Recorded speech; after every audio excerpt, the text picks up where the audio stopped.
Ladies and gentlemen, this is Miss World 2026.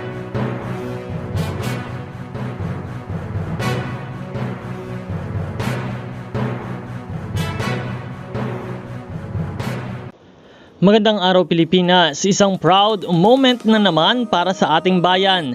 Ibinahagi ni Asia Rose Simpson, ang ating representative ng Miss World Philippines, ang kanyang achievement matapos mapasama sa top 3 ng Miss World Talent Fast Track Finals.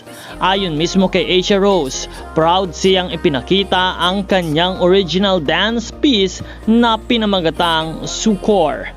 Isang performance na naglalayong magbigay liwanag sa tema ng hope and healing para sa mga taong patuloy na nakikipaglaban sa mental health challenges. At hindi lang basta performance ang kanyang ipinakita, naging makabuluhan at personal ang mensahe ng kanyang sayaw.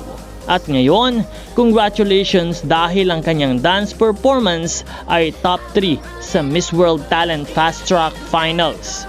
Isa na namang malaking achievement para kay Asia Rose ang mapasama dito at para sa buong Pilipinas.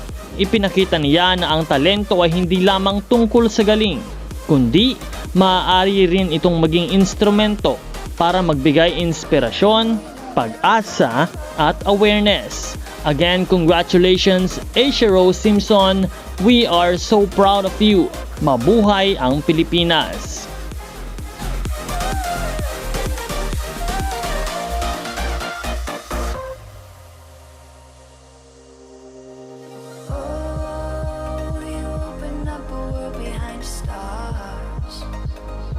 Maraming salamat sa panonood at huwag kalimutan na mag-subscribe dahil patuloy at araw-araw po tayong magbibigay ng updates para po sa inyong lahat.